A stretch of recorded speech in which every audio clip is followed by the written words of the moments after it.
Hello दोस्तों, कैसे हो। जैसे कि हमने पिछली क्लास में पढ़ा था कि आर्टिकल 152 से लेकर 158 तक पढ़ा था। इसमें अपन ने 152 में पढ़ा था कि भाग 6 में उल्लिखित सभी प्रावधान सभी राज्यों में लागू होते हैं। वहीं 31 अक्टूबर 2019 के बाद जम्मू कश्मीर पर भी ये प्रावधान लागू होंगे। वहीं 153 में ये लिखा है कि हर एक राज्य का एक राज्यपाल होगा, जो कि मूल संविधान में लिखा गया था। लेकिन 7वें संविधान संशोधन में 1956 में यह उल्लेखित किया गया कि एक व्यक्ति यानी एक राज्यपाल एक से अधिक राज्यों का राज्यपाल भी हो सकता है। वहीं 154 में राज्य की कार्यपालिका शक्ति इसमें निहित होगी राज्यपाल जो कार्य राज्यपाल स्वयं या उसके अधीनस्थ के माध्यम से कर सकता है। अधीनस्थ कौन होगा? मुख्यमंत्री, मंत्री, ये सब। 155 में है नियुक्ति। नियुक्ति कौन करता है? राष्ट्रपति। किसकी सलाह पर? केंद्रीय मंत्रिपरिषद की सलाह पे करते हैं। वहीं आर्टिकल 156 में कार्यकाल और पदावधि है राज्यपाल की, जिसमें राज्यपाल राष्ट्रपति के प्रसाद पर्यंत कार्य करता है। त्यागपत्र कौन किसको देता है? तो राष्ट्रपति को देता है। 5 वर्ष का कार्यकाल होता है इसका। वो 5 वर्ष के बीच में भी इसे किसी अन्य राज्य में ट्रांसफर कर सकते हैं। कौन कर सकता है? तो राष्ट्रपति कर सकता है। वहीं आर्टिकल 257 में इसकी योग्यता लिखी गई है, जो कि वो भारत का नागरिक होना चाहिए, उसकी 35 वर्ष आयु पूरी होनी चाहिए। वहीं 158 में शर्त की गई है कि लोकसभा, राज्यसभा, विधानसभा या विधान परिषद का सदस्य नहीं होना चाहिए। अगर है तो उसे त्यागपत्र देना होगा, अगर नहीं तो राज्यपाल का प्रधान करते ही उसकी क्या सदस्यता क्या होती है? रिक्त या फिर शून्य मानी जाएगी। वहीं एक और बात लिखी गई कि वो किसी लाभ का पद धारण नहीं किया हो। ठीक है, तो ये हो गए अपने रिविजन। अब आगे चलते हैं अपन आर्टिकल 159। कौन सा आर्टिकल? आर्टिकल 159।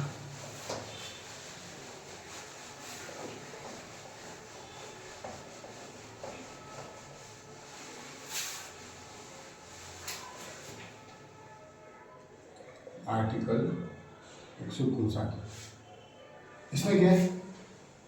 राज्यपाल की शपथ।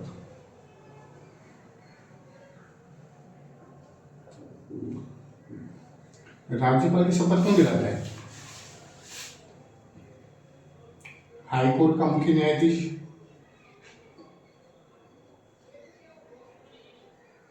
मुख्य न्यायाधीश और अनुपस्थिति में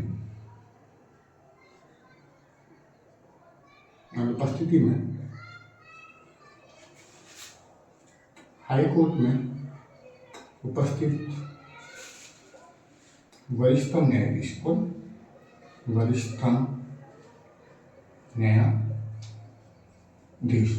एक बात ध्यान रखना कि राज्यपाल की शपथ का प्रावधान अनुसूची 3 में नहीं है।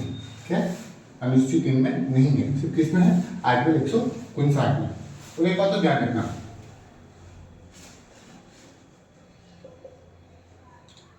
शपथ लेने के बाद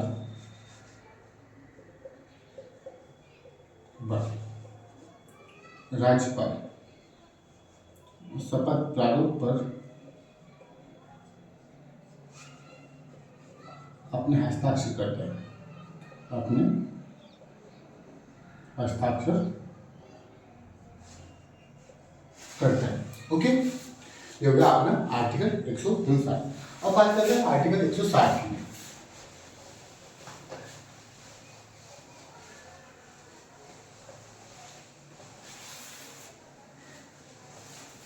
आर्टिकल 160 की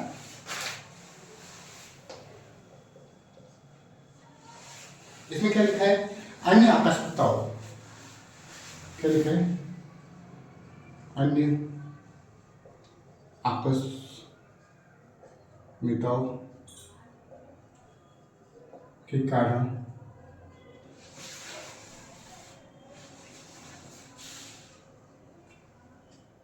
राज्यपाल के कर्तव्यों का निर्वहन कौन करेगा? मतलब ये कि किसी कारणवश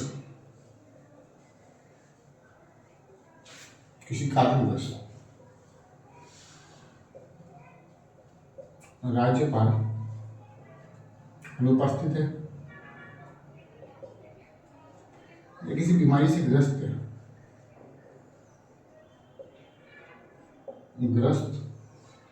त्यागपत्र दे दिया हो,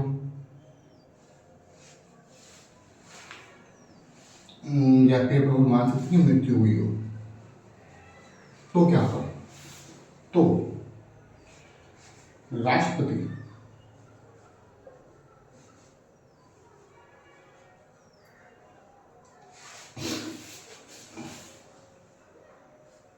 राष्ट्रपति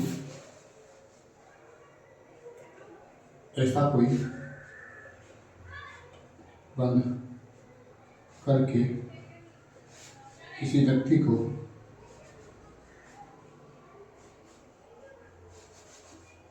कार्यवाहक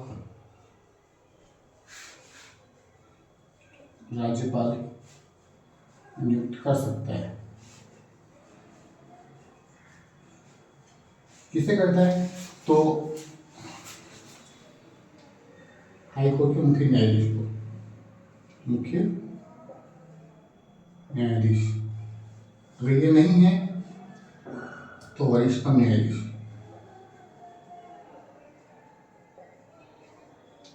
ओके, समझ में आया? ओके, अब बात करेंगे अपन राज्यपाल के वेतन भत्ते पेंशन के बारे में। किसकी बात करेंगे? राज्यपाल के वेतन भत्ते पेंशन के बारे में।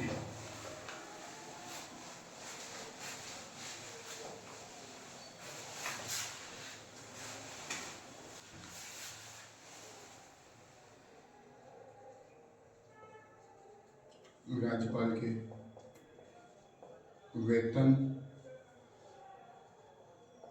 भत्ते एंड पेंशन। ओके, ये कौन सा आर्टिकल में लिखा गया है? ठीक है, तो इसके लिए हमको जानना पड़ेगा आर्टिकल 158 क्लोज 3 में। ओके, इसमें जानना पड़ेगा आर्टिकल 158 क्लोज 3 में। इसमें लिखा गया है कि राज्यपाल के वेतन व भत्ते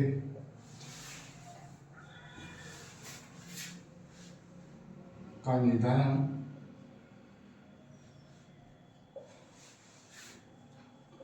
संसद द्वारा तय किया जाएगा, तय किया जाएगा। ओके, अब बात यह आती है कि राज्यपाल का वर्तमान में वेतन कितना है? राज्यपाल का वर्तमान में वेतन 3.5 लाख पर मंथ है। ओके, और बात क्या है? देखो, और एक ये है राज्यपाल के वेतन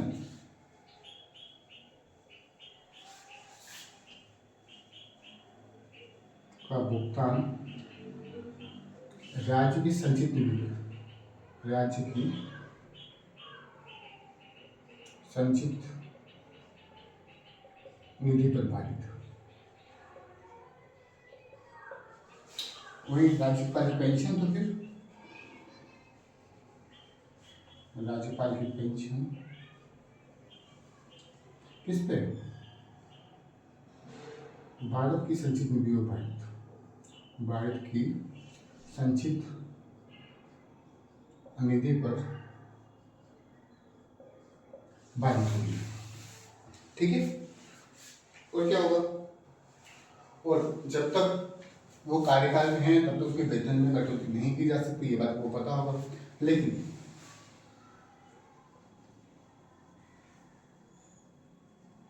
अगर कोई राज्यपाल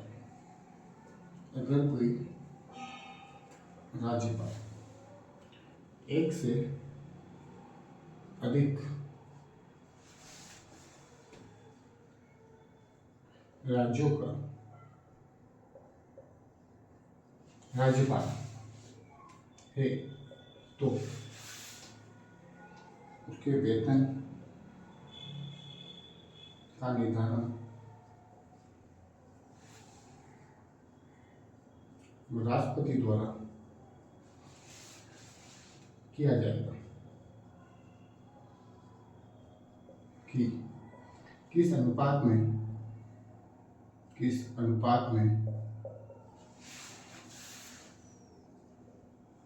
कौन सा राज्य कितना वेतन देगा। ओके, समझ आया आपको। ओके, और है आर्टिकल 154 क्लोज, यहाँ लिख रहा हूं मैं, आर्टिकल 158 क्लोज 4 में कार्यकाल के दौरान वेतन भत्तों में कटौती नहीं। ओके, आया समझ में। ये हो गया अपना राज्यपाल के वेतन भत्ते पेंशन। ओके, समझ में आया होगा। अब बात करेंगे अपन राज्यपाल की शक्तियों के बारे में। ओके, किसके बारे में बात करेंगे? राज्यपाल की शक्तियों के बारे में।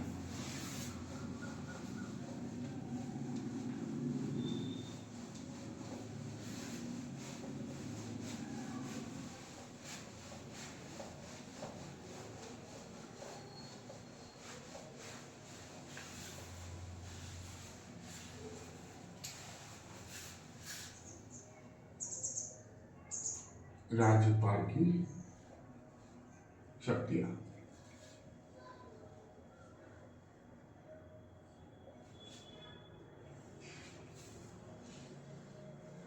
अब इन टॉपिक पर तुमको जाना है डीपली, ठीक है ना। एक तो क्या है कार्यपालिकीय शक्ति, कौन सी है? कार्यपालिकीय शक्ति।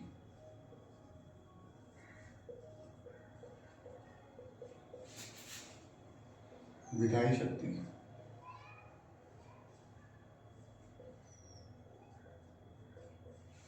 कार्यपालिकीय शक्ति, विधायी शक्ति, वित्तीय शक्ति,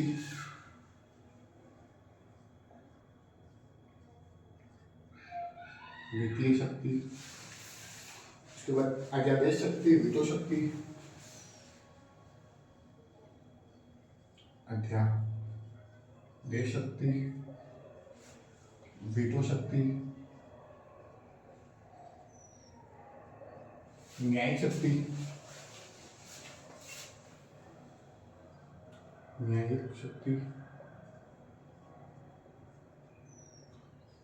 और एक हो जाएगा अपने स्वविवेकी शक्ति।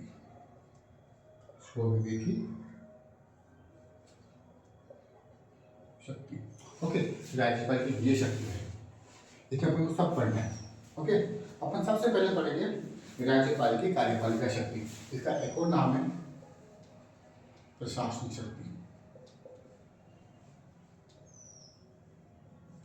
ओके, शुरुआत अपन इससे करेंगे। ओके, मैं मिटा रहा हूं।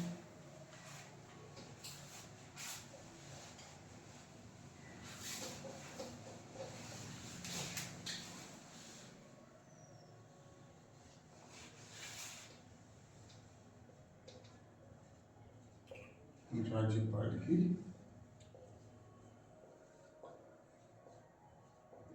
कार्यपालिकीय शक्ति है।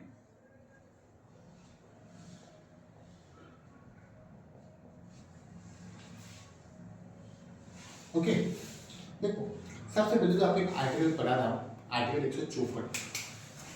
कौन सा आर्टिकल? आर्टिकल 154 कि राज्य की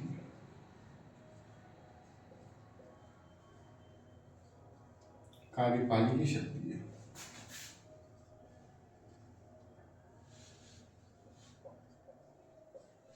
राज्यपाल में निहित होगी, राज्यपाल में निहित होगी, इसका उपयोग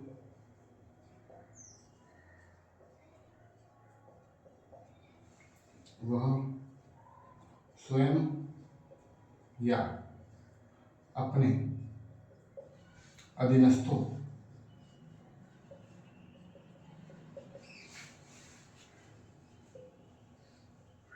के माध्यम से करेगा,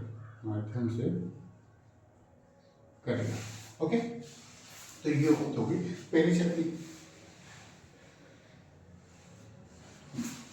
दूसरा है आर्टिकल 166। ठीक है ना, इसमें क्या लिखा गया है?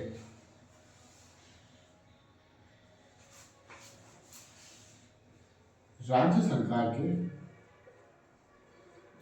सरकार के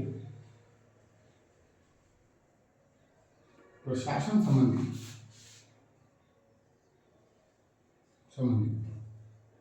सभी कार्य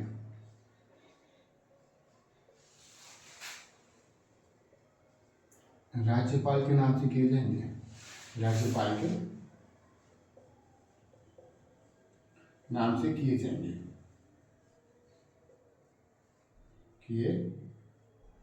जाएंगे, ओके। तो पहला क्या हो गया, कार्यपालिका शक्ति राज्यपाल में निहित होगी, और दूसरा जो आर्टिकल 166 राज्य सरकार के प्रशासन संबंधी सभी कार्य राज्यपाल के नाम से किए जाएंगे। अब देखो, ठीक है, ये दो है। अब ये कुछ नियुक्तियां तथा वो पद से हटाने के अधिकार दिए गए हैं राज्यपाल को।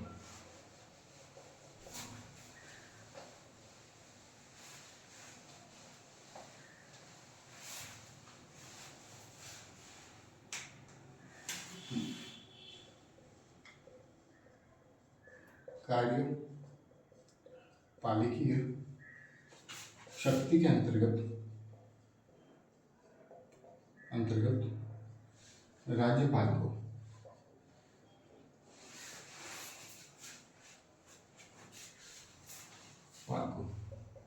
निम्नलिखित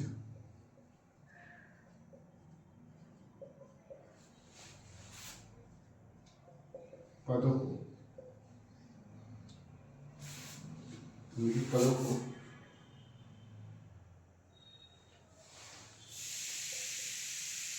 की नियुक्ति व हटाने का अधिकार है। तो किन किन की पदों को नियुक्ति कर सकता है, किन पदों को हटा सकता है, उसके बारे में चर्चा करेंगे अपन। पहला यहाँ पे अपन लिखेंगे ए है, ठीक है ना, क्या है?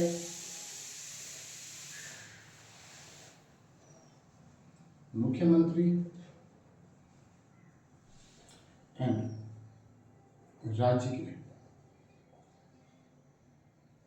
मंत्रियों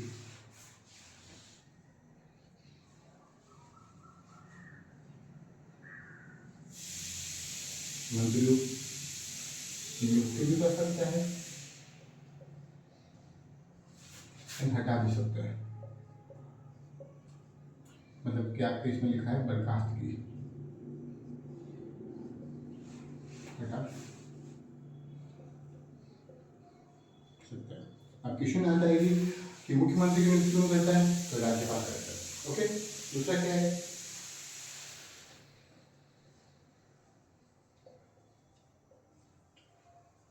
महाधिवक्ता की नियुक्ति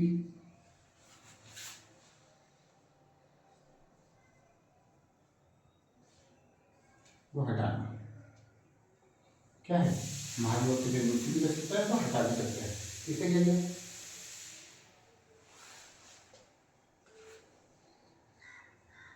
राज्य सूचना आयोग के अध्यक्ष व सदस्यों की नियुक्ति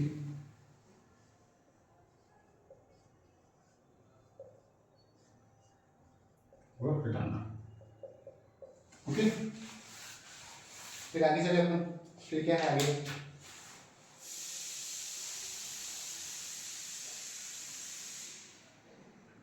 राज्य वित्त आयोग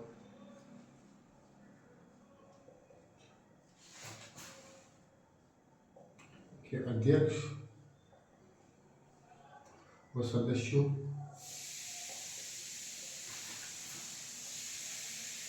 की नियुक्ति व हटाना। ओके, आगे चले, एक बार मुंडा तो उनको मैं, फिर आगे चले। ठीक है, ये लिख लिया होगा आपने, ये तो लिख लिखा तो पोस्ट पे लिख देना। ओके, आगे चले अपन।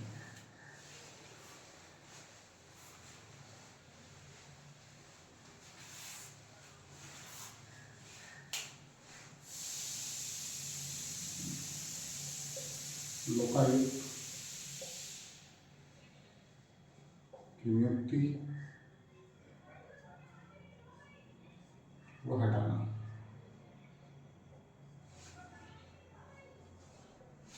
आगे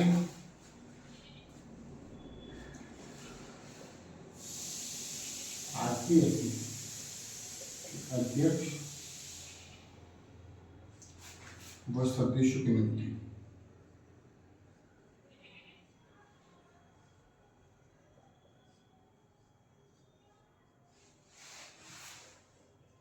आगे चले, क्या है फिर, राज्य मानवाधिकार आयोग के अध्यक्ष व सदस्य की नियुक्ति।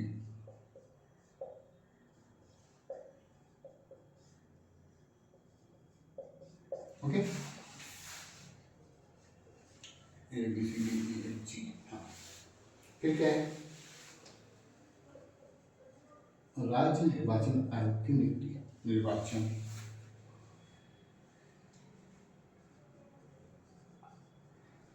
आयोग की नियुक्ति। ओके,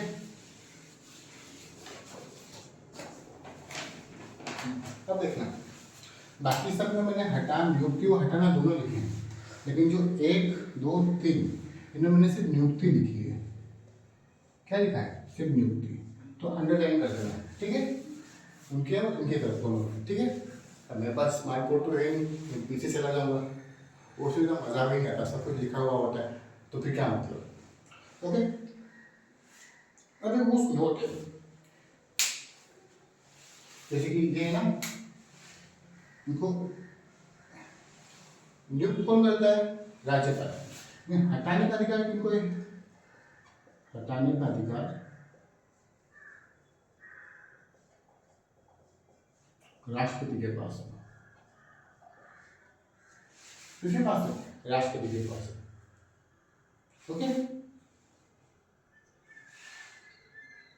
और एक और है कि जो राज्य के विश्वविद्यालय होते हैं ना, उनके जो कुलाधिपति होते हैं, ठीक है ना, उनकी नियुक्ति भी कौन करता है, राज्यपाल करता है। ओके, ये आप थोड़ा ऐड कर लेना।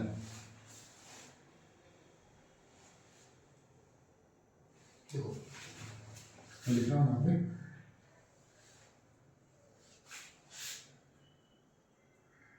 राज्य के विश्वविद्यालय कौन से सरकारी के कुलाधिपति कौन होता है, राज्यपाल। ठीक है ना, और इनके कुलपति की नियुक्ति कौन करता है, तो ये भी राज्यपाल करता है।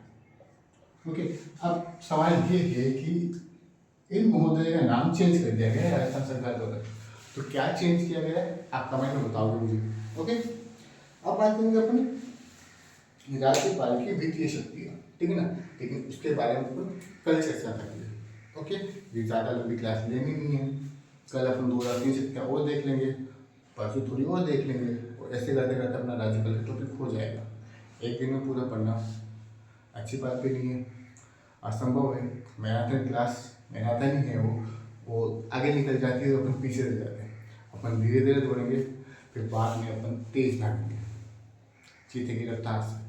इसलिए आप बस चलते रहिए मेरे साथ, आपका ज़रूर सिलेक्शन लेके आऊँगा मैं। धन्यवाद, थैंक यू।